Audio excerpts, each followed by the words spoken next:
కేతనపల్లి మున్సిపాలిటీలో 16వ వార్డుకు వచ్చినాం. ఈ వార్డులో సత్యపాలన్న పోటీ చేస్తాడంట. మరి ఆయనకు ఒక చరిత్ర ఉన్నది. దాంతో పాటు అజయ్ సారు, కట్ల రమేష్ అన్న, గడ్డం సీనన్న అంటే సీనియర్ నాయకులు కూడా ఆయన ప్రచారంలో పాల్గొంటూ గెలుపు కోసం కృషి చేస్తాండ్రు. మరి ప్రచారం ఎట్లా సాగుతుంది, వాళ్ళ పరిస్థితి ఏంటిది, గెలుపు అవకాశాలు ఎట్లున్నాయో వాళ్ళ మాటలలోనే తెలుసుకుందాం రండి. అన్న అందరికి శనార్థి. నేను తెలుసు కదా మీ సిటీ కేబుల్ శనార్థి రాజాన్న. సత్యపాలన్న ముందుగా మీకు ఎవరితోనో కలిసి తిరిగినది, ఒక దగ్గర సాన్నిధ్యం చేసినట్టుగా తెలిసింది. ఇప్పుడు వాళ్ళందరినేమో ధిక్కరించి మరి మీరు రంగంలో ఉన్నారు. మీరు గెలవడానికి స్థానికులైన ముఖ్య నాయకులు మీ వెంబడే ఉన్నారు. మరి మీరు ప్రజలకు పోయినప్పుడు మీరు ప్రజలకు ఏమి హామీ ఇస్తాండ్రు, గెలవడానికి ఏం చెప్తాను ఒకసారి మీ మాటలలో చెప్పు. అందరికీ నమస్కారం. ముఖ్యంగా మా 16వ వార్డు ప్రజలందరికీ ప్రతి ఒక్కరికి పేరు పేరున కృతజ్ఞతలు చెప్తున్నాను. ఈ రోజు నేను పక్క వార్డు నుంచి వచ్చినా కూడా నన్ను అందరి ప్రజల్లోకి వెళ్ళినప్పుడు మా స్థానిక నాయకులు, మా కట్ల రమేష్ అన్న మాజీ కౌన్సిలర్ గారు, మా ఇక్కడ ఉన్నటువంటి క్యాడరు, మా లచ్చలన్న గారు, మా సీనన్న గారు, అలాగే మొండన్న గారు, ఇక్కడ ఉన్న మహిళా నాయకులు ఫ్రెండ్స్ వీళ్ళందరూ, మా మల్లారెడ్డి అన్న గారు, వీళ్ళందరూ నన్ను ఫస్ట్ రాగానే నన్ను కౌగిలించుకొని ఖచ్చితంగా మేము మీకు సహకారం చేస్తాం. పార్టీ నుంచి వచ్చారు కాబట్టి పార్టీ ఆదేశాల మేరకు క్యాడర్ అన్నప్పుడు మేము అందరం పనిచేస్తాం, సహకరిస్తామన్నారు. విధంగా మనం ఏదైనా కొత్త ఊరికి వెళ్ళినప్పుడు, కొత్త ప్రదేశానికి వెళ్ళినప్పుడు మనం ఎవరికి తెలుసుకోలేము కాబట్టి వాళ్ళని పరిచయ కార్యక్రమంలో నన్ను అందరూ ఇంటింటికి దగ్గరుండి సొంత తమ్ముడిలాగా, అన్నలాగా నన్ను తోలుకపోయి ప్రతి ఒక్కరికి నన్ను గడపకు చెప్పి మా తమ్ముడు, మా అన్నను గెలిపించుకోవాలి, పార్టీ ఆదేశించింది, పార్టీ మేరకు పనిచేయాలి, కలపకుండా మీరు అందరూ మా ముఖం చూసి మమ్మల్ని చూసి ఈ తమ్ముడు కూడా ఎక్కడో కాదు, నాకు ఇక్కడి నుంచి ఇక్కడే స్థానికంగా పుట్టి పెరిగాడని వాళ్ళే నన్ను ఇంటింటికి తీసుకెళ్లి పరిచయం చేసి వాళ్ళందరినీ నాకు చుట్టాల్లాగా అందరినీ కలిపినారు. సత్యపాలన్న గారు అన్న ఇప్పుడు వేరే అంటే ఇప్పుడు సీనియర్లకు తెలుసు రాజకీయం ఎట్లుంటది అనేది, మీకు ఒక రకమైన రాజకీయం తెలుసు. ఎందుకంటే వాళ్ళు రాజకీయాలలో డక్కి ముక్కిలు తిన్నోళ్ళు, అన్ని చూసిన వాళ్ళు. కానీ నీ పరిస్థితికి వచ్చేసరికి నిన్ను ఎవరైతే నమ్మినోళ్ళే మోసం చేసిండ్రు ఒకటి. మళ్ళీ ఇప్పుడు నువ్వు గెలుస్తున్నావు అంటే చెప్పి వాళ్ళ గుండెలలో రైలు పరిగెడతానే తెలిసింది. ఇక గెలవనోళ్ళు 100 చేస్తారు.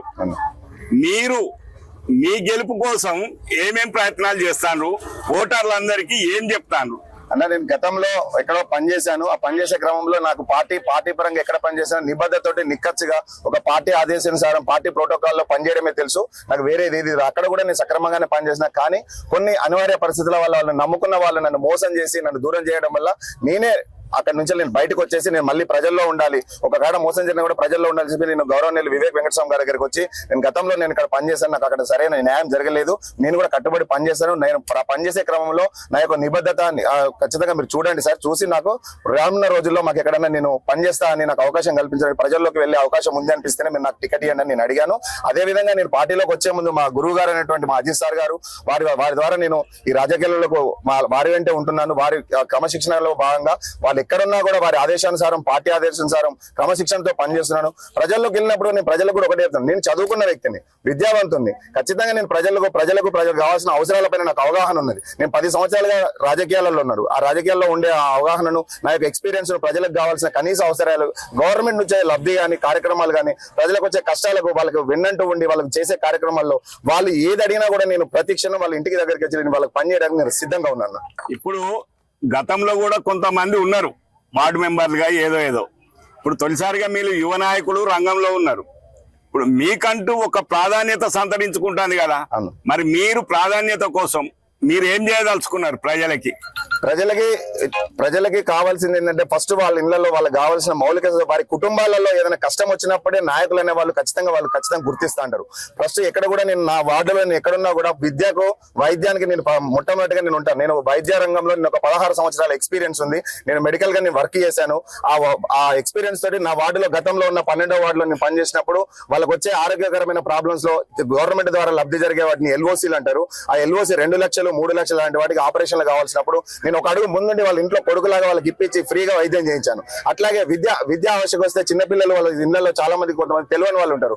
ఒక పిల్లాడు చదువుకొని బయటకు వస్తేనే వాళ్ళ కుటుంబం బాగుపడుతుంది. కాబట్టి విద్య అనేది ప్రమాణం. కాబట్టి విద్య యొక్క గుర్తింపుని వాళ్ళ ఇళ్లలోకి వెళ్ళి తెలియజేస్తూ వాళ్ళు రానున్న రోజుల్లో వాళ్ళ విద్యకు కావాల్సిన హాస్టల్స్ కానీ, మోడల్ స్కూల్స్ కానీ, ఇంటర్మీడియట్ లో కానీ, ఎంసెట్ లో కానీ వాళ్ళకి సీట్లు కావాలన్నా, వాళ్ళకి ఎక్కడన్నా కాలేజీ పరంగా ఇబ్బందులు ఉన్నా, ఫీజు విషయంలో కానీ మాట్లాడాలంటే నేను వాళ్ళకి ఖచ్చితంగా విద్య కానీ వైద్యం పరంగా నేను పని చేయడానికి సిద్ధంగా ఉన్నాను. దాంట్లో నాకు అవగాహన ఉన్నది. నేను మా గౌరవ మంత్రివర్గ గారి మా కాలనీ వాళ్ళకి కానీ నా ఓటర్లు కానీ ప్రజలకు ఎవరికైనా సరే నేను ఎనీ టైం ఉండి వాళ్ళకి పని చేపిస్తానన్న. సరే అన్న, మీకు వార్డులలో తిరిగినప్పుడు ఏమైనా వ్యతిరేకత అనేది కనిపిస్తుందా? ఇప్పుడేం లేదన్న. నేను కొత్తగా వచ్చినప్పుడు కొత్త ఊరోడు మనం కూడా సాధారణంగా ఏదైనా వెళ్ళినప్పుడు ఎవరు అని అడుగుతారు. అలాగే వాళ్ళు కూడా అమ్మలు అక్కలు చెల్లెళ్ళు అందరూ ఇతను ఎవరు ఎక్కడికి వెళ్ళి వచ్చాడు అది అంటే మా కట్ల రమేష్ అన్న గారు నన్ను పట్టుకొని ఇంటింటికి తమ్ముళ్ళ చేతి పట్టుకొని మా పోల లచ్చన్న గారు, ముండన్న గారు, మాకు ఇక్కడ ఉన్నటువంటి స్థానిక మల్లన్న గారు, ఇక్కడ మన సీనన్న గారు, వీళ్ళందరూ ఈయన ఎక్కడో వాడు కాదు, మీరు అందరూ రాజకీయాలలో ఉన్నాడు కాకపోతే మన లైన్లలో మాత్రం నాకు కూడా చుట్టాలు ఉన్నారు ఈ లైన్లలో. వాళ్ళంతా స్థానికంగా ఉండి వెళ్ళిపోయారు. కొంత పరిచయం లేదు కాబట్టి వాళ్ళందరూ ఎవరో అన్నాడు కొత్తగా చూశారు. కానీ 4 రోజులలో వాళ్ళని కలిసి కాళ్ళు చేతులు దండం పెట్టి అమ్మ అక్క చెల్లె అని అందరూ నేనే మా ఆడబిడ్డలని నేను ఫీల్ అవుతున్నాను. నన్ను కూడా ఒక తమ్ముడిగా వాళ్ళని భావించమన్నాను. అమ్మలకు అందరికీ నేను దండం పెట్టి ఒక కొడుకులా నన్ను భావించమన్నాను. నన్ను ఆశీర్వదించమని వాళ్ళందరినీ మరి ఒక్కసారి పేరు పేరున వాళ్ళందరినీ కోరుచున్నాను. అమ్మ, మీరు సత్యపాలన్న వెంబడి ప్రచారంలో తిరుగుతాను కదా, సత్యపాలన్న గెలుపు కోసం మీరేం చేయాలనుకుంటాను? సత్యపాలన్న మేము అందరం కలిసే గత ప్రభుత్వంలో పనిచేసిన వాళ్ళమేనండి. మేమందరం మాకు అక్కడ అన్యాయం జరగడం ద్వారా మేము అది భరించలేక బయటకు వచ్చేయడం జరిగింది. సార్ మమ్మల్ని ఆదరించారు, అది సారు. దాంతో మేము ఇంతకాలం అవకాశం వచ్చినప్పుడు ఏ ఒక్కరికైనా నేను న్యాయం చేస్తానని దాన్ని మాటిచ్చారు.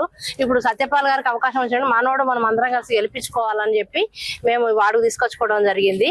అట్లనే జనాల్లో కూడా మేము వెళ్ళి చెప్పడం జరుగుతుంది. మన వ్యక్తి పరాయి వ్యక్తి కదా, మేము అందరం ఇక్కడే ఉన్నాం. మన సీనన్నోళ్ళు అందరూ, మన కట్ల రమేష్ గారు గత కౌన్సిలర్ గారు కూడా తను కూడా ఉన్నారు. అందరూ మాతో అందరం కలిసి పని చేస్తున్నాము. ఖచ్చితంగా మేమే గెలుస్తాం సార్. అంతే.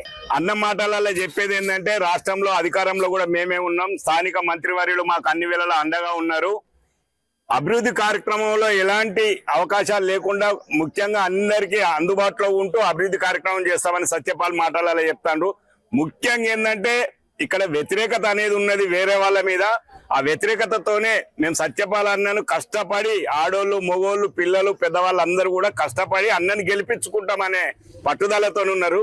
సో మీరందరు కష్టపడుతున్నట్టుగానే మా సిటీ కేబుల్ తరఫున కూడా మీరు విజయం సాధించాలని మా సిటీ కేబుల్ అందరి తరఫున కోరుతున్నామన్న. జనార్దన్.